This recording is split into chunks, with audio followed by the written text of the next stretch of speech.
Hi, it's me again with Corel Draw tips and tricks.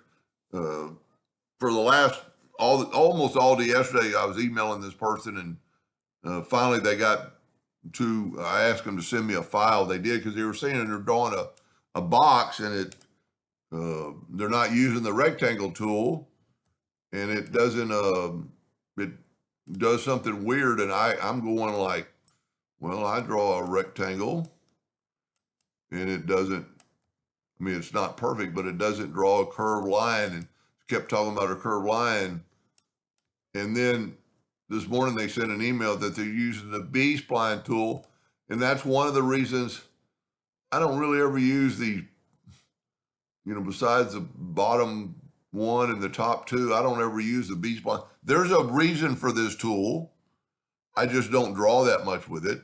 So if you click on it and then draw and kind of double click, and then get on that node and double click, and then get on that node and double click. And then what's this? This is what's happening.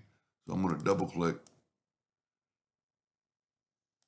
Well, look at that. It kind of did it. Let me make sure I'm on the B-spline tool. Let's try it again. Double click. Double click. So you almost got to double click again. See that? Well, double click again. See, that's what their problem is. It won't connect the dot because it's doing that.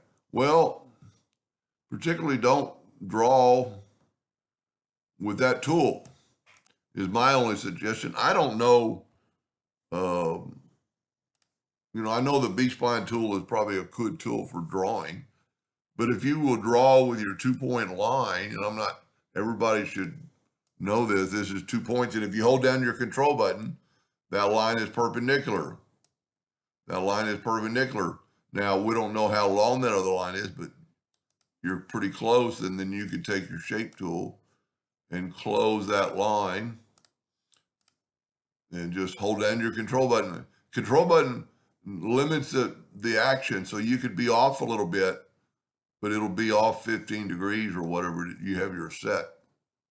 And then just take that. And of course, if you're going to draw this rectangle,